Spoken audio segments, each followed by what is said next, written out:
Prostate बढ़ने से sexual life affect नहीं होती, प्रोस्टेट के ट्रीटमेंट जो हम देते हैं उसमें थोड़ी सेक्सुअल लाइफ अफेक्ट होती है। जब भी सेक्सुअल एक्टिविटी करते हैं तो वो इजैकुलेट नहीं कर पाते।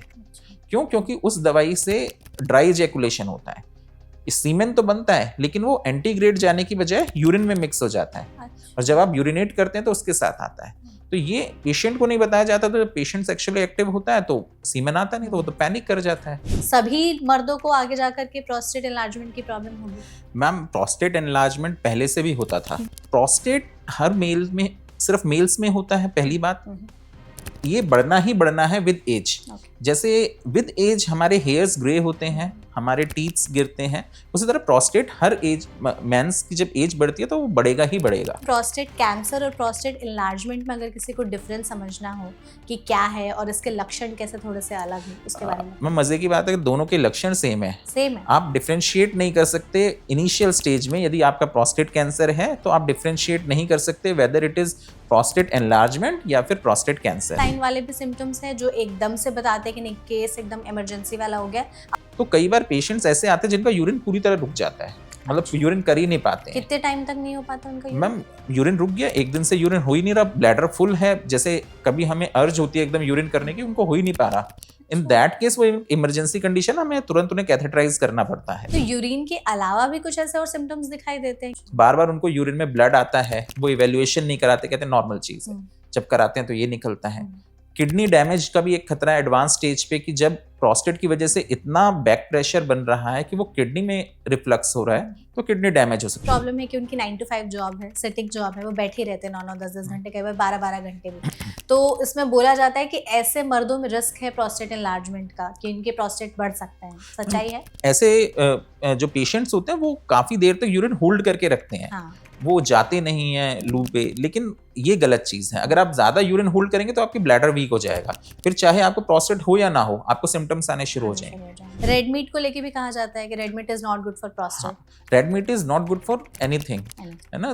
प्रोस्टेट कैंसर का इंसिडेंस भी बढ़ाता है रेड मीट। रेड मीट की वजह से कॉन्स्टिपेशन भी होता है, तो उस वजह से सिम्टम्स एग्रेवेट होते हैं। टमाटर खाने चाहिए या नहीं खाने चाहिए अगर प्रोस्टेट का है प्रॉब्लम? एक मिथ है कि टमाटर नहीं खाने चाहिए। में एक लाइकोपीन करके कंपाउंड होता है जो एक एंटीऑक्सीडेंट की तरह काम करता है और प्रोस्टेट के लिए बहुत अच्छा रहता है। प्रोस्टेट कैंसर में भी बहुत अच्छा रहता है अगर किसी को प्रिवेंशन के लिए कुछ करना है। तो सेक्सुअल लाइफ क्या बहुत ज्यादा अफेक्ट हो जाती है अगर प्रोस्टेट एनलार्जमेंट? इसीलिए यंग पेशेंट्स को ये नहीं दी जाती। जैसे आजकल 40 के बाद भी प्रोस्टेट के सिम्टम्स आने लगे हैं, तो उनकी तो सेक्सुअल लाइफ वो करते हैं, तो उनको नहीं दिया जाता। उनके लिए अलग दवाई है। एक सेक्सुअल लाइफ इफेक्ट होती है मैम इस सर्जरी के बाद परमानेंटली रिवर्सिबल। दवाइयों के बाद तो जब हम दवाई बंद करते हैं तो रिट्रोग्रेड इजैकुलेशन खत्म हो जाता है, फिर नॉर्मल इजैकुलेशन होता है।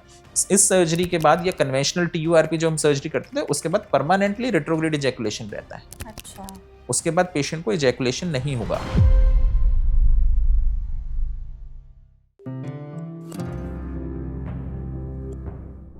भारत में 50 साल की उम्र क्रॉस करते ही मर्दों को बहुत सारी दिक्कतें होने लगती हैं। उन्हीं में से एक है प्रोस्टेट एनलार्जमेंट की प्रॉब्लम। एक स्टडीज की माने तो 50 की एज क्रॉस करते ही 50 to 60% इंडियन मेन में प्रोस्टेट एनलार्जमेंट के सिम्टम्स दिखने लगते हैं और 70 साल की उम्र क्रॉस करते करते ये आंकड़ा 70 से 80% तक बढ़ जाता है, जो अपने आप में ही बहुत बड़ा नंबर है। प्रोस्टेट एनलार्जमेंट की वजह से बहुत सारे इन्फेक्शंस, किडनी डैमेज के सिम्टम्स भी दिखाई देने लगते हैं, जो अक्सर लोग इग्नोर करते हैं। आगे चल करके इसकी वजह से और कई गंभीर बीमारियों का खतरा भी बढ़ जाता है। तो ऐसे में आप समय रहते अपने लक्षणों को कैसे पहचान सकते हैं, इसके लिए क्या प्रिकॉशनरी टिप्स ले सकते हैं, इन सब पर आज विस्तार से बात करेंगे इस सेशन में, जिसके लिए हमारे साथ एक बहुत ही स्पेशल एक्सपर्ट मौजूद है। हमारे साथ हैं डॉक्टर अजय अग्रवाल, जो कि कंसल्टेंट है यूरोलॉजी डिपार्टमेंट RG हॉस्पिटल्स में। तो डॉक्टर, इस सेशन में सबसे पहले तो आपका बहुत बहुत स्वागत है। थैंक यू सो मच हमारे साथ जुड़ने के लिए। डॉक्टर, आप यूरोलॉजिस्ट हैं, आपके पास आए दिन बहुत सारे केसेस आते होंगे। सबसे पहले तो यही बताइए कि इंडिया में अचानक से प्रोस्टेट एनलार्जमेंट के जो केसेस हैं उसमें बढ़ोतरी देखी क्यों जा रही है, और क्या सभी मर्दों को आगे जाकर के प्रोस्टेट एनलार्जमेंट की प्रॉब्लम होगी? मैम, प्रोस्टेट एनलार्जमेंट पहले से भी होता था अब, लेकिन पहले डिटेक्शन टेक्निक्स नहीं थे, अल्ट्रासाउंड प्रेवलेंट नहीं थे, इसी वजह से वो पकड़ में नहीं आता था। आजकल टेक्नोलॉजी अच्छी है, अल्ट्रासाउंड हर जगह अवेलेबल है, इसलिए जल्दी पकड़ में आ जाता है। पीपल की अवेयरनेस भी बड़ी है, इस वजह से भी उसका डिटेक्शन रेट ज्यादा है। ऐसा नहीं है कि अभी प्रोस्टेट एनलार्जमेंट के केसेस ज्यादा हो रहे हैं, पहले भी होते थे, बस फर्क ये है कि पहले पकड़ में नहीं आते थे। तो क्या ऐसा हम कह सकते हैं कि आगे चल करके इंडिया के हर मैन को प्रोस्टेट एनलार्जमेंट की प्रॉब्लम होगी? मैम पहले तो ये समझना जरूरी है कि prostate is not a disease. किसी भी चीज को हम डिजीज बोलते हैं वो तब बोलते हैं जब एक टर्म इज मतलब we are in comfort zone, and disease when we are not in comfort zone. Prostate हर मेल में, सिर्फ मेल्स में होता है, पहली बात। ये बढ़ना ही बढ़ना है विद एज। जैसे विद एज हमारे हेयर्स ग्रे होते हैं, हमारे टीथ्स गिरते हैं, उसी तरह प्रोस्टेट हर एज, मेंस की जब एज बढ़ती है तो वो बढ़ेगा ही बढ़ेगा। लेकिन कुछ को सिम्टम्स देता है, कुछ को सिम्टम्स नहीं देता है। जिनको सिम्टम्स देता है उनके लिए फिर ट्रीटमेंट है। तो ये कहना कि प्रोस्टेट सबको बढ़ेगा, हाँ प्रोस्टेट बढ़ेगा, कितना बढ़ेगा depend on the patient. Patient to patient depend करता है। तो अगर किसी में सिम्टम्स काफी ज्यादा दिखाई दे रहे हैं और किसी में सिम्टम्स एकदम से कम दिखाई दे रहे हैं, तो ये उनकी बॉडी टू बॉडी तो हम समझ सकते हैं कि डिपेंड करेगा। लेकिन अगर सिम्टम्स काफी मतलब बहुत बार क्या होता है कि सिम्टम्स दिखाई नहीं देते लेकिन प्रॉब्लम उनको परेशान कर रही होती है जो आगे चल करके दिक्कत करती है, तो ऐसा होता है। इसीलिए मैम ये कॉन्सेप्ट आया है कि आजकल रेगुलर स्क्रीनिंग होनी चाहिए, जो पहले से फॉरेन में होती थी, इंडिया में अभी अवेयरनेस आई है तो अब लोग कराने लगे हैं। जिनकी फैमिली हिस्ट्री है प्रोस्टेट की या प्रोस्टेट कैंसर की, उन पेशेंट्स को अबव द एज ऑफ 50 एक रेगुलर स्क्रीनिंग प्रोस्टेट के लिए करानी चाहिए। तो प्रोस्टेट के लिए कोई ऐसे स्पेसिफिक टेस्ट है जो मर्द करा सकते हैं? सबसे अच्छा टेस्ट तो अल्ट्रासाउंड है। एक अल्ट्रासाउंड कराएं, फिर आगे। इसमें पीएसए टेस्ट का कितना रोल है? मैम पीएसए प्रोस्टेट कैंसर को डिटेक्ट करने के लिए एक टेस्ट है, ये प्रोस्टेट एनलार्जमेंट के लिए कोई टेस्ट नहीं है। यदि पेशेंट को फैमिली हिस्ट्री प्रोस्टेट कैंसर की है तो according to EAU European guidelines, prostate cancer की हिस्ट्री वाले पेशेंट्स को, जिनके फादर को या ब्रदर को कभी हिस्ट्री रही है, उनको अबव द एज ऑफ 50 उनको पीएसए स्क्रीनिंग ईयरली करानी चाहिए। जिनको ऐसी कोई हिस्ट्री नहीं है वो 55 के अबव अपनी ईयरली स्क्रीनिंग कराएं। तो प्रोस्टेट कैंसर और प्रोस्टेट एनलार्जमेंट में अगर किसी को डिफरेंस समझना हो कि क्या है और इसके लक्षण कैसे थोड़े से अलग हैं, उसके बारे में। मैं मजे की बात है कि दोनों के लक्षण सेम है। आप डिफरेंशिएट नहीं कर सकते इनिशियल स्टेज में। यदि आपका प्रोस्टेट कैंसर है तो आप डिफरेंशिएट नहीं कर सकते whether it is prostate enlargement या फिर प्रोस्टेट कैंसर। वो जो डॉक्टर है, यूरोलॉजिस्ट है, वही देख के बता पाएगा, वही असेस करके बता पाएगा। दोनों के सिम्टम्स सेम है। अगर हम सिम्टम्स एक एक करके समझने की कोशिश करें तो प्लीज आप थोड़े बताइएगा। हम 7-8 बेसिक सिम्टम्स हैं, जैसे स्ट्रीम कम होना, जिसे हम बोलते हैं कि पतली धार से यूरिन आ रहा है क्या। हेजिटेंसी होना, करने में रुकावट फील होना, मतलब हम जाते हैं पॉट पे करने के लिए लेकिन एकदम नहीं आता, टाइम लेते हैं फिर शुरू होता है। फिर बोलते हैं इंटरमिटेंसी, हुआ फ्लो आया फिर रुक गया, फ्लो आया फिर रुक गया। फिर बोलते हैं टर्मिनल ड्रिबलिंग, मतलब जब हमने यूरिन कर लिया उसके बाद भी कुछ ड्रॉप्स यूरिन की ड्रिबल करती रहती हैं। फिर आता है फ्रीक्वेंसी, मतलब पेशेंट्स को हर आधे घंटे में इच्छा होती रहती है जाने की। फिर आता है अर्जेंसी, पेशेंट होल्ड नहीं कर पाता, एकदम जैसे ही पेशेंट बाथरूम देखता है भागना पड़ता है वरना लीक कर जाता है यूरिन। एक आती है नॉक्च्यूरिया, मतलब रात को पेशेंट को 5-6 बार उठना पड़ रहा है, बार बार उठना पड़ रहा है। ये बेसिक सिम्टम्स हैं जो प्रोस्टेट एकदम पेशेंट को अवेयर हो जाना चाहिए कि भाई मुझे कुछ दिक्कत है। तो ये इनिशियल सिम्टम्स है? इनिशियल सिम्टम्स है। ऐसा नहीं कि सारे सिम्टम्स आए, जितने सिम्टम्स है उसमें से एक भी आ सकता है, 2 भी आ सकते हैं। ओके, तो कुछ ऐसे अलर्ट साइन वाले भी सिम्टम्स हैं जो एकदम से बताते हैं कि नहीं केस एकदम इमरजेंसी वाला हो गया, अब बिल्कुल भी नहीं रुकना है, तुरंत यूरोलॉजिस्ट के पास जाओ। हमारे इंडिया में क्या दिक्कत है मैम, जो रूरल एरियाज है वहां पे इसे एक नॉर्मल चीज कही जाती है। उम्र बढ़ने के साथ तो ये सब होता है, उम्र के साथ ये सब होगा ही होगा। तो कई बार पेशेंट्स ऐसे आते हैं जिनका यूरिन पूरी तरह रुक जाता है, मतलब यूरिन कर ही नहीं पाते हैं। कितने टाइम तक नहीं हो पाता उनका यूरिन? मैम यूरिन रुक गया, एक दिन से यूरिन हो ही नहीं रहा, ब्लैडर फुल है, जैसे कभी हमें अर्ज होती है एकदम यूरिन करने की, उनको हो ही नहीं पा रहा। इन दैट केस वो इमरजेंसी कंडीशन, हमें तुरंत उन्हें कैथेटराइज करना पड़ता है। वो एक वार्निंग साइन है कि अब आपको इलाज करवाना ही पड़ेगा। आपने एक दिन से यूरिन ही नहीं पास किया। उनको धीरे धीरे पहले से भी हिस्ट्री रहती है कि उनको वीक स्ट्रीम आती रहती है, वो जोर लगाते रहते हैं।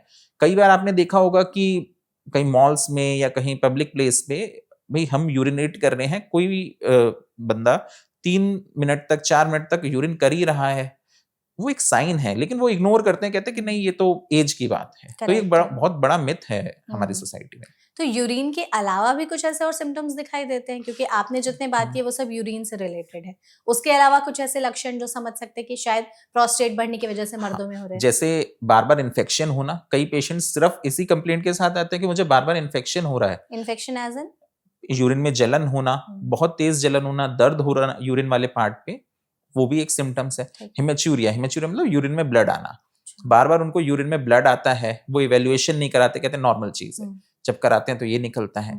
किडनी डैमेज का भी एक खतरा है एडवांस स्टेज पे कि जब प्रोस्टेट की वजह से इतना बैक प्रेशर बन रहा है कि वो किडनी में रिफ्लक्स हो रहा है, तो किडनी डैमेज हो सकते हैं। फिर किडनी डैमेज के अलग साइंस जैसे भूख नहीं लगना, शरीर में सूजन आ जाना, उल्टियां होना, फिर वो एडवांस स्टेज पे पहुंच जाती है बीमारी। तो ये सारे लक्षण जो है यूरिन के अलावा भी दिखाई दे सकते हैं बिल्कुल। अगर प्रोस्टेट बढ़ रहा है तो।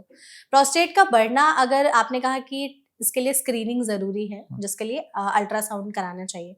अल्ट्रासाउंड में अगर रिपोर्ट्स आ जाते हैं तो क्या पैरामीटर्स देखे, या कुछ ऐसा साइज है प्रोस्टेट का कि इससे ज्यादा बढ़ रहा है तो दिक्कत की बात है? मैम, प्रोस्टेट साइज एक नॉर्मल साइज होता है जिसे हम 16 to 20 ग्राम या सीसी दोनों सेम है इस मामले में, तो वो लिया जाता है। लेकिन कभी भी प्रोस्टेट साइज और प्रोस्टेट सिम्टम्स आपस में कोरिलेट नहीं करने चाहिए। कई पेशेंट्स ऐसे आते हैं जिनको केवल 30 ग्राम का प्रोस्टेट होता है, 30 सीसी का प्रोस्टेट, लेकिन उनको सिम्टम्स बहुत ज्यादा होते हैं। और ऐसे कई पेशेंट्स हैं जिनको 100 सीसी का प्रोस्टेट है और उनको कोई सिम्टम नहीं है। तो symptoms and prostate size do not correlate with each other. Okay, तो उससे कोई हमें मतलब नहीं। कोई दिक्कत कई पेशेंट्स आते हैं, वो पेशेंट्स ने अल्ट्रासाउंड किसी और वजह से कराया, वो आते हैं मेरा प्रोस्टेट 40 ग्राम का है, लेकिन ये देखा जाता है कि वेदर उनको कोई सिम्टम्स है कि नहीं, और यदि कोई सिम्टम्स है तो वो बॉदरसम है कि नहीं। प्रोस्टेट की स्क्रीनिंग के लिए एक टूल है जिसे हम IPSS स्कोरिंग बोलते हैं। तो स्कोरिंग करने के बाद ये असेस किया जाता है weather his symptom is bothersome और नॉट। तो अगर उनको कोई परेशानी नहीं है, वेगली कभी महीने में एक बार कोई दिक्कत हुई, तो उनको ट्रीटमेंट की भी जरूरत नहीं है, चाहे उनका प्रोस्टेट कितना ही बड़ा हो। ओके, अच्छा, प्रोस्टेट का साइज बहुत ज्यादा बढ़ जाता है तो वो विजिबल भी होने लगता है? मैम, बाहर से कोई विजिबल नहीं, अल्ट्रासाउंड में पता लगेगा। ओके। और अगर पेशेंट बहुत ज्यादा परेशान है सिम्टम्स के साथ, लेकिन उसका प्रोस्टेट का साइज कम है, और वाइस वर्सा भी, कि सिम्टम्स नहीं आ रहे लेकिन प्रोस्टेट का साइज बहुत बड़ा हुआ है, तो इसमें कोई दिक्कत की बात है? सिम्टम्स नहीं आ रहे, प्रोस्टेट का साइज बड़ा हुआ है, आपने अल्ट्रासाउंड कराया, किडनी पे भी कोई असर नहीं है, आपका KFT भी ठीक है, कोई बार बार इन्फेक्शन नहीं हो रहा है, हेमेच्यूरिया नहीं हो रहा, तो आपको कोई ट्रीटमेंट की जरूरत नहीं है। पर आपको कॉशियस रहना है कि जब भी ऐसा कोई सिम्टम आए तो तुरंत आपको कॉन्टेक्ट करना है डॉक्टर से। दूसरा, आपने सिनेरियो बताया कि यदि प्रोस्टेट का साइज छोटा हो लेकिन पेशेंट को सिम्टम्स हो।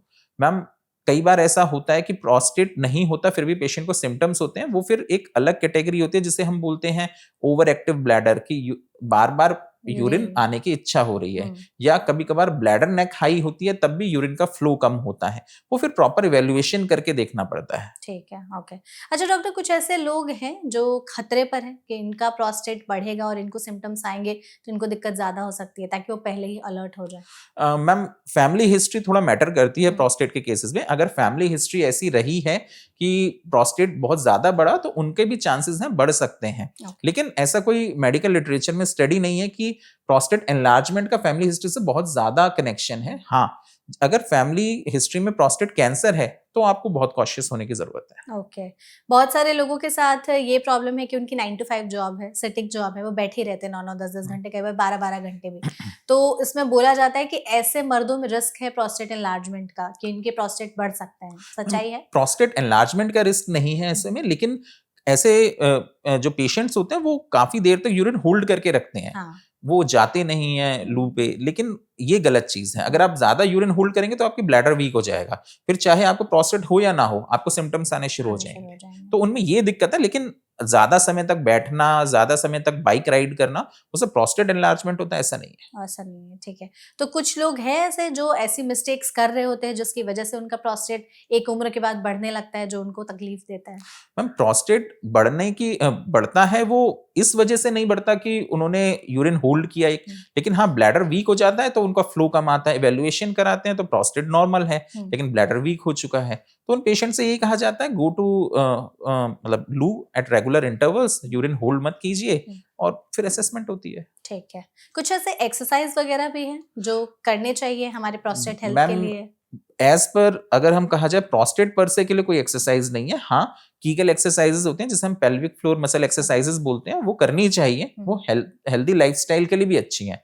जैसे मैंने कहा, प्रोस्टेट में जब दिक्कत होती है तो इनकॉन्टिनेंस भी हो सकता है, उसके लिए बहुत हेल्पफुल रहती है एक्सरसाइज। लेकिन अगर कहा जाए पर से प्रोस्टेट के लिए कोई एक्सरसाइज की जिसको करने से प्रोस्टेट ना बढ़े, ऐसा कोई नहीं। ओके। अच्छा, अगर प्रोस्टेट बहुत ज्यादा बढ़ गया है तो क्या इससे सेक्सुअल लाइफ भी अफेक्ट होती है लड़कों की? मैम प्रोस्टेट बढ़ने से सेक्सुअल लाइफ अफेक्ट नहीं होती, प्रोस्टेट के ट्रीटमेंट जो हम देते हैं उसमें थोड़ी सेक्सुअल लाइफ अफेक्ट होती है, फर्टिलिटी भी? फर्टिलिटी नहीं। फर्टिलिटी फर्टिलिटी नहीं नहीं। होती है। ओके। तो ट्रीटमेंट पर ही अगर हम बात करते हैं तो प्रोस्टेट एनलार्जमेंट का क्या क्या ट्रीटमेंट ऑप्शंस अवेलेबल है? मैम फर्स्ट ऑफ ऑल जब भी कोई पेशेंट आता है सबसे फर्स्ट एंड फॉरमोस्ट ट्रीटमेंट होता है लाइफस्टाइल चेंजेस। ठीक है। लाइफस्टाइल चेंजेस में जैसे कुछ चीजें नहीं लेना, डाइटरी चेंजेस, हम्म, हेल्दी लाइफस्टाइल फॉलो करना और कुछ रिस्ट्रिक्शंस करना, जैसे इवनिंग फ्लूइड रेस्ट्रिक्शन करना, मॉर्निंग में अपना फ्लूइड लीजिए डे टाइम पे, लेकिन नाइट टाइम पे अपना थोड़ा रिस्ट्रिक्ट कर लीजिए, कॉन्स्टिपेशन अवॉइड कीजिए, बहुत ज्यादा जो ब्लैडर इरिटेंट्स होते हैं जो यूरिनरी ब्लैडर को इरिटेट करते हैं वो चीजें मत लीजिए। तो lifestyle changes, okay. Healthy lifestyle में थोड़ा वेट लॉस कीजिए, अल्कोहल अवॉइड कीजिए, कैफीन अवॉइड कीजिए, ये सब चीजें। आपने जैसे कहा कि कुछ डाइटरी रेस्ट्रिक्शंस भी करने होते हैं, तो प्रोस्टेट बढ़ गया है तो कुछ ऐसी चीजें हैं जो नहीं खानी चाहिए? नहीं, आप कुछ भी खाएं, प्रोस्टेट को अगर बढ़ना है वो बढ़ेगा। ठीक इट है। Is a part of our aging process. हम्म, तो आप किसी भी खाने से उसको रोक नहीं सकते। हाँ, बस आप ये कर सकते हैं कि ऐसी चीज ना खाएं जिससे कि उसके सिम्टम्स जो है वो एग्रेवेट ना हो जाए। जैसे? जैसे आपको कॉन्स्टिपेशन है तो आपके अगर यूरिन में थोड़े भी सिम्टम्स है वो एग्रेवेट हो जाएंगे, क्योंकि दोनों रास्ते, हमारा यूरिनेशन का पाथवे और डिफिकेशन का पाथवे, दोनों आगे पीछे हैं। अगर एक जगह कॉन्स्टिपेशन रहेगी it will irritate the bladder part, तो आपको वो सिम्टम्स बार बार आते रहेंगे। तो क्या मतलब कुछ ऐसे स्पेसिफिक फूड आइटम्स हैं जो नहीं खाने मैम चाहिए? जिस चीज से कॉन्स्टिपेशन ना हो, जैसे रिफाइंड फ्लोर्स नहीं खाने चाहिए, मैदा? है ना, भाई कोई ऐसी चीज स्नैक्स वगैरह, जंक फूड्स वगैरह वो नहीं खाने चाहिए। अगर जिस भी चीज से, हर बॉडी का कॉन्स्टिपेशन का अलग मैकेनिज्म सिनेरियो होता है, तो जिस चीज से कॉन्स्टिपेशन हो वो चीज नहीं खानी चाहिए। रेड मीट को लेके भी कहा जाता है कि red meat is not good for हाँ, prostate. Red meat is not good for anything, है ना। प्रोस्टेट कैंसर का इंसिडेंस भी बढ़ाता है रेड मीट। रेड मीट की वजह से कॉन्स्टिपेशन भी होता है, तो उस वजह से सिम्टम्स एग्रेवेट होते हैं। और रेड मीट वैसे भी कोलेस्ट्रॉल वगैरह रेज करता है, तो और कोमॉर्बिडिटीज लाता है। ओके। टमाटर खाने चाहिए या नहीं खाने चाहिए अगर मैम प्रोस्टेट का है प्रॉब्लम? एक मिथ है कि टमाटर नहीं खाने चाहिए प्रोस्टेट में। एक्चुअली स्टोन डिजीज में थोड़ा सा अवॉइड करते हैं उसको, क्योंकि उसमें ऑक्सलेट होता है। लेकिन टमाटर में एक लाइकोपीन करके कंपाउंड होता है जो एक एंटीऑक्सीडेंट की तरह काम करता है और प्रोस्टेट के लिए बहुत अच्छा रहता है। प्रोस्टेट कैंसर में भी बहुत अच्छा रहता है अगर किसी को प्रिवेंशन के लिए कुछ करना है ना। तो लाइकोपीन जो होता है टोमेटोज में तो अच्छा रहता है, इसलिए टोमेटो खाने चाहिए। ठीक है। चुकंदर खा सकते हैं या नहीं, क्योंकि ये भी बोला जाता है। बीट रूट खा सकते हैं। यही असल में क्या है, स्टोन डिजीज और प्रोस्टेट को मिक्स कर दिया गया है।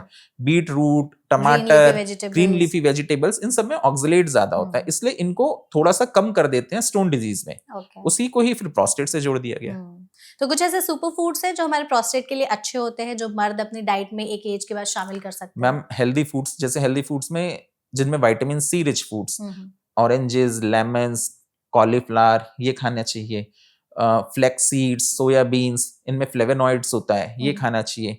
और जैसे मैंने कहा लाइकोपीन है, वो खाना चाहिए। ये सब फूड्स हैं जो हेल्दी लाइफस्टाइल के लिए हैं, एज पर प्रोस्टेट के लिए नहीं है। लेकिन हाँ, अगर आपकी लाइफस्टाइल हेल्दी रहेगी, आपकी ओवरऑल बॉडी हेल्दी रहेगी, तो प्रोस्टेट की दिक्कत भी कम रहेगी। ओके। तो जैसे हमने पहले एस्पेक्ट पे बात की कि प्रोस्टेट एनलार्जमेंट में आप लोग लाइफस्टाइल चेंजेस बोलते हैं, ये सारी लाइफस्टाइल में बदलाव कर लिए, इसके बावजूद भी अगर प्रोस्टेट एनलार्जमेंट के सिम्टम्स नहीं ठीक हो रहे हैं तो फिर क्या नेक्स्ट लेवल ऑफ फिर ट्रीटमेंट आते हैं मेडिकल मैनेजमेंट, दवाइयाँ। दवाइयाँ शुरू होती हैं तो ऐसा देखा गया है कि 70 to 80% लोग दवाइयों से ही ट्रीट हो जाते हैं। ट्रीट नहीं कहूंगा, मैं कहूंगा मैनेज हो जाते हैं, क्योंकि जैसा प्रोस्टेट तो बढ़ता ही रहेगा।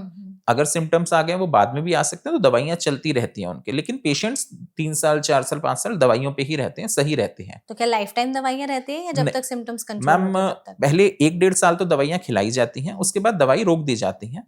फिर देखा जाता है अगर पेशेंट्स को फिर से सिम्टम्स आ रहे हैं, देन फिर से मेडिकेशन शुरू की जाती है या फिर सर्जरी का ऑप्शन दिया जाता है। फिर तो दवाइयों के कुछ साइड इफेक्ट्स भी होते हैं? हाँ मैम, इसमें जो दवाइयां शुरू होती हैं, जैसे मैंने कहा था, दवाइयों की वजह से सेक्सुअल साइड इफेक्ट्स होते हैं। एक साइड इफेक्ट दवाई का होता है हाइपोटेंशन, पोस्चरल हाइपोटेंशन। मान लीजिए आप लेटे हुए हैं, लेट के आप बिस्तर से उठ रहे हैं तो थोड़ा सा आपको चक्कर आएगा। अच्छा। तो इसीलिए जिनको भी प्रोस्टेट की दवाई शुरू करते हैं उनको ये साइड इफेक्ट बता दिया जाता है कि आप जब भी उठें 2 मिनट अपना पैर लटका के बैठें और फिर चलें। एकदम उठते ही ना चलें वरना गिर जाएंगे। और ये हर किसी में नहीं होता है, 10% केसेस में होता है, जो बहुत कॉमन साइड इफेक्ट है, जिसकी वजह से बहुत पेशेंट्स परेशान होके आते हैं। कई आजकल क्या है मैम, प्रोस्टेट के ट्रीटमेंट के लिए ना फिजिशियंस भी दवाई देते हैं।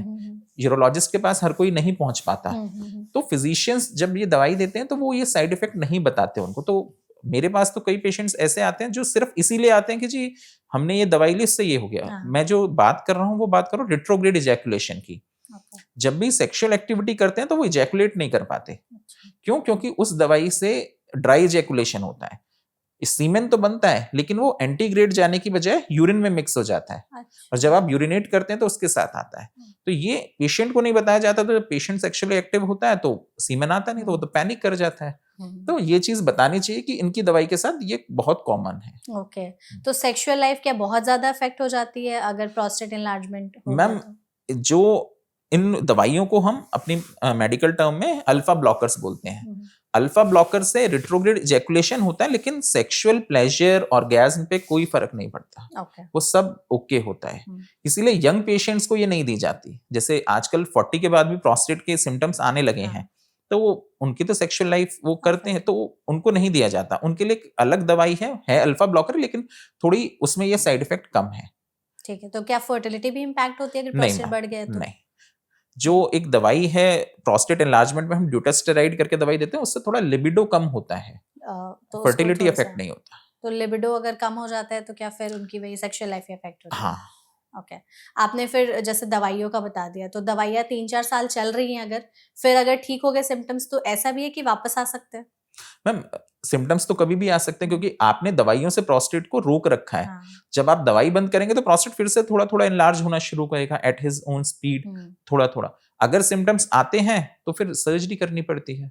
तो सर्जरी के बारे में बताइए, सर्जरी कैसे होती है, क्या क्या ऑप्शन है सर्जरी मैम, में? कन्वेंशनली जब सर्जरीज आई थी प्रोस्टेट की तो TURP करते थे। उसमें हम एंडोस्कोपिकली यूरिन के रास्ते जाते थे और प्रोस्टेट को हम निकाल के मतलब चिप ऑफ करके ले आते थे।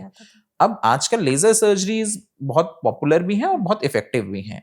लेजर सर्जरीज में हम एंडोस्कोपिकली जाते हैं और पूरे का पूरा लो प्रोस्टेट का निकाल के चिप ऑफ करके ले आते हैं। लेजर सर्जरीज में कन्वेंशनल TURP की बजाय फायदा ये है कि एक तो रिकवरी बड़ी फास्ट है। TURP में हमें 3-4 दिन हॉस्पिटल रखना पड़ता था, लेकिन हॉलेप, इसे हम हॉल्मियम लेजर इन्यूक्लेशन ऑफ प्रोस्टेट बोलते हैं, हॉलेप। ठीक है। इस सर्जरी में अगले ही दिन छुट्टी हो जाती है। ब्लीडिंग बहुत ही मिनिमल होती है। रिजल्ट्स बहुत अच्छे हैं इसके, लॉन्ग टर्म रिजल्ट्स रहते हैं बहुत अच्छे हैं। इसीलिए आजकल ज्यादातर सर्जन्स हॉलेप ही प्रेफर करते हैं। आजकल इनके अलावा काफी सर्जरीज ट्रायल बेस पे चल रही हैं, लेकिन अभी तक इन द बुक, जो हमारी लिटरेचर बुक है या कोई मेडिकल स्टडी ऐसी नहीं आई है जो इनको एस्टेब्लिश कर दे। जैसे आजकल कई पेशेंट्स पूछते आते हैं, एक प्रोसीजर है यूरोलिफ्ट, उसमें प्रोस्टेट को चिप ऑफ नहीं करते, प्रोस्टेट के लोब्स जो बंद हो रहे होते हैं उनको खोल देते हैं। अच्छा। एक क्लिप लगा के खोल दिया जाता है, तो वो बहुत आते हैं। एक रेजम करके थेरेपी आई है जिसमें वाटर वेपर के थ्रू उसको प्रोस्टेट को वेपराइज कर दिया जाता है। अच्छा। लेकिन वो अभी एस्टैब्लिश्ड नहीं है, नहीं। अभी वो ट्रायल लेवल्स पे ही चल रही है और बहुत सेलेक्टेड पेशेंट्स पे ही, जिनमें हम सर्जरीज नहीं कर सकते। बहुत कोमॉर्बिड पेशेंट्स हैं, जैसे जिनको हम एनेस्थीसिया नहीं दे सकते, बहुत हाई डायबिटीज है, उनमें ये सर्जरीज एक बार ट्राई करके देखी जा रही है। ठीक है। ये सर्जरीज बहुत महंगी हैं जो यूरोलिफ्ट रेजम करके, इसलिए अभी भी हॉलेप की स्टैंडर्ड बना हुआ है। ओके। तो जो आपने सर्जिकल ऑप्शंस हमें बताए हैं, इनके क्या मतलब कॉस्ट बहुत ज्यादा होते हैं या नॉर्मल? नहीं मैम, कॉस्ट बहुत ज्यादा नहीं होते। जो कन्वेंशनल है लगभग उतने ही होते हैं, थोड़े से 10% हायर होंगे। लेकिन कितने फिर ऑन एन एवरेज अगर आइडिया? मैम, वो तो हॉस्पिटल टू हॉस्पिटल वेरी करता है। ठीक है। तो अगर पेशेंट्स को आप लोग जब सर्जरी रेकमेंड करते हैं, कि वो कैसे करते हैं कि इनमें लाइफस्टाइल चेंजेस होंगे, इनको दवाइयां देंगे या इनको सर्जरी करेंगे? मैम, अगर पेशेंट बिल्कुल रिसेंटली आया है तो पहले लाइफस्टाइल चेंजेस करवाते हैं। अगर लगता है असेसमेंट करके कि ये कर पाएंगे, नहीं तो मेडिसिन शुरू करते हैं। एटलीस्ट 6 वीक्स एक कोर्स दिया जाता है दवाइयों का, फिर 6 वीक्स बाद रिव्यू किया जाता है। उनका IPSS स्कोरिंग दोबारा की जाती है। एक यूरोफ्लो इन्वेस्टिगेशन होती है, वो चेक किया जाता है। अगर पेशेंट सिम्टोमेटिकली भी अच्छा है और ऑब्जेक्टिवली जो हमने रिपोर्ट करवाई तो वो भी अच्छा है, तो फिर हम मेडिसिन पे कंटिन्यू रखते हैं। यदि पेशेंट को सिम्टोमेटिकली आराम नहीं आया या ऑब्जेक्टिवली कोई रिपोर्ट में खराबी आई, तो फिर उनको सर्जरी का ऑप्शन समझाया जाता है। तो सर्जरी में भी जो आपने हमें इतने सारे ऑप्शंस बताए, वो भी पेशेंट टू पेशेंट डिपेंड करता है कि किसको कौन से सर्जरी करेंगे? मैम, मोस्टली पेशेंट्स को हॉलेप ही होती है ना। पहले कन्वेंशनली TURP चलती थी। अभी भी अगर ज्यादा बड़ा प्रोस्टेट है, 80 ग्राम से अबव का प्रोस्टेट है, तो हॉलेप ही प्रेफर किया जाता है। लेकिन अब तो चाहे 40 प्रोस्टेट हो, 50 प्रोस्टेट हो, RG में हॉलेप ही बहुत प्रेवलेंट है, लेजर सर्जरी ही बहुत होती है। तो लेजर सर्जरी में क्या प्रोस्टेट निकाल दिया जाता है फिर? मैम प्रोस्टेट का पूरा लोब निकाल दिए जाते हैं, दोनों लोब, या तीसरा एक कभी कभी लोब होता है मीडियन लोब, उसे भी निकाल दिया जाता है। इसके बाद फिर क्या हमारी जो नॉर्मल लाइफ है, डेली टू डे एक्टिविटीज है, वो अफेक्ट नहीं होती? नहीं मैम, कोई इफेक्ट नहीं होती, क्योंकि सर्जरी के नेक्स्ट डे होपफुली छुट्टी हो जाती है। कैथेटराइज रखते हैं 3 से 5 दिन, कैथेटर निकलने के बाद टोटली ओके। ओके, और सेक्सुअल लाइफ इससे अफेक्ट होती है सर्जरी के बाद? एक सेक्सुअल लाइफ अफेक्ट होती है मैम इस सर्जरी के बाद परमानेंटली, रिवर्सिबल। दवाइयों के बाद तो जब हम दवाई बंद करते हैं तो रिट्रोग्रेड इजैकुलेशन खत्म हो जाता है, ठीक है। फिर नॉर्मल इजैकुलेशन होता है। इस सर्जरी के बाद या कन्वेंशनल टीयूआरपी जो हम सर्जरी करते थे उसके बाद परमानेंटली रिट्रोग्रेड इजैकुलेशन रहता है। अच्छा, उसके बाद पेशेंट को इजैकुलेशन नहीं होगा। ओके। और ये जो आप लेजर सर्जरी बता इसमें रहे भी हैं, सेम, इसमें भी नहीं होगा? इसमें भी नहीं हो, क्योंकि नॉर्मली जो हम ब्लैडर नेक होता है उसको रिसेक्ट कर देते हैं, जो प्रिवेंट करता है सीमेन को पीछे जाने से। ठीक है। अब जब हमने उसे रिसेक्ट कर दिया तो सीमेन इजिली पीछे यूरिन में मिक्स हो जाता है। मतलब अगर सर्जरी हुई है तो फिर आपकी सेक्सुअल लाइफ जो है अफेक्ट हो गई होगी। सेक्सुअल लाइफ नहीं कहेंगे मैम, इजैकुलेशन कहेंगे। Ejaculation सेक्सुअल लाइफ के बहुत सारे कंपोनेंट हैं। हम्म, सेक्सुअल लाइफ बहुत अच्छी रहती है सर्जरी के बाद भी, बस जो इजैकुलेशन पार्ट है वो नहीं होगा। हम्म, अब नॉर्मली प्रोस्टेट ओल्ड एज में ही देखा जाता है, हाँ, 50 तो- प्लस ही मोस्टली देखा जाता है। एंड आई होप अभी इंडिया में तो यही ट्रेंड है कि 50 प्लस के बाद किसी को सीमेन की नीड नहीं है नहीं है। टू रिप्रोड्यूस, है ना। पहले तो फैमिली प्लान कर पहले ही चुके हैं। फैमिली प्लान कर लेते हैं। ओके। तो अगर जैसे सर्जरी के आपने हमें इतने सारे ऑप्शंस बताए, अगर सर्जरी में कुछ ऐसी दिक्कतें हो रही है, कई बार लोगों के साथ हो जाता है कि सर्जरी भी सही से नहीं हो पाती है, सर्जरी के बाद कुछ अगर सिम्टम्स आ रहे हैं तो कब अलर्ट होने की जरूरत है? मैम सर्जरी जब होती हैं उसके बाद कुछ पेशेंट्स को दिक्कत आती है, लेकिन वो एज पर से सर्जरी की वजह से नहीं होती है। ओके। क्या होता है, काफी समय तक पेशेंट ने अपने ये सिम्टम्स इग्नोर किए हाँ। होते हैं, आगे ऑब्स्ट्रक्शन हो रही होती है, वो बहुत जोर लगा के यूरिन कर रहा होता है, उस वजह से जो ब्लैडर में चेंजेस होते हैं वो आ जाते हैं। ईश्वर ने ब्लैडर को अपनी एक इलास्टिसिटी दी है कि वो इतना इलास्टिक है, जब ब्लैडर फुल होगा तो वो इतना डिस्टेंड होगा, फुल नहीं होगा तो वो कॉन्ट्रैक्ट हो जाएगा। जब काफी समय हो जाता है तो वो ब्लैडर की मसल थिक हो जाती है, जिस वजह से उसकी कॉन्ट्रैक्टिलिटी अफेक्ट हो जाती है। तो सर्जरी करके हम प्रोस्टेट तो रिमूव कर देते हैं, लेकिन जो ब्लैडर के चेंजेस हैं वो बने रहते हैं, उनको आप रिवर्स नहीं कर सकते। तो उसके लिए कुछ समय तक कुछ मेडिकेशंस हैं जो दी जाती हैं। कई बार पेशेंट्स को फिर भी दिक्कत बनी रहती है, तो पेशेंट टू पेशेंट वेरी करता है। पहले से असेसमेंट होती है कि इन पेशेंट्स में ज्यादा चांसेस हैं कि इनको बहुत अच्छा रिलीफ शायद ना मिले, तो पेशेंट को बताया जाता है कि आप एज पर एक्सपेक्टेशन वो रिजल्ट शायद आपको ना मिले, लेकिन हाँ ऑप्शन तो सर्जरी करनी ही पड़ेगी। तो अगर सर्जरी के बाद कुछ ऐसे लक्षण ध्यान में रखने हो पेशेंट्स को कि हाँ ये दिख रहे हैं, तो अलर्ट होने की जरूरत है और एक बार फिर से डॉक्टर के पास जाने की जरूरत है, ताकि वो अपने दिमाग में बैक ऑफ द माइंड चलाते रहे। सर्जरी के बाद भी ऐसा नहीं है कि हमें एकदम से सिम्टम्स पे ध्यान ही नहीं देना है। हाँ, सर्जरी के बाद भी मैम अगर उनको फिर से फ्लो में कमी आ रही है, यूरिन फ्लो कम हो रहा है, या सर्जरी के बाद भी रिकरेंट इन्फेक्शन, बार बार इन्फेक्शन की दिक्कत हो रही है, या सर्जरी के बाद जब उन्होंने किसी वजह से भी अल्ट्रासाउंड करवाया उसमें किडनी में कोई चेंजेस आ रहे हैं, तो तुरंत मिलना चाहिए डॉक्टर से, इग्नोर नहीं करना नहीं करना चाहिए। अगर प्रोस्टेट को उन्होंने बहुत लंबे समय तक इग्नोर किया, प्रोस्टेट एनलार्जमेंट को, तो आपने जैसे कहा इन्फेक्शन और किडनी डैमेज का भी खतरा रहता है, जी उस समय क्या लक्षण अलग आते हैं? हाँ, इन्फेक्शन में तो मैम पेशेंट्स अभी इन्फेक्शन ट्रीट हुआ 2 महीने बाद फिर इन्फेक्शन लेके आ जाते हैं। अच्छा। बैक्टीरिया अंदर इरेडिकेट ही खत्म ही नहीं हो पाता है, तो बहुत कॉमन है ऐसा। दूसरा, किडनी डैमेज भी रेयर केसेस में, मोस्टली रूरल एरियाज में ज्यादा है, क्योंकि वहां इसे एक नॉर्मल चीज समझा जाता है।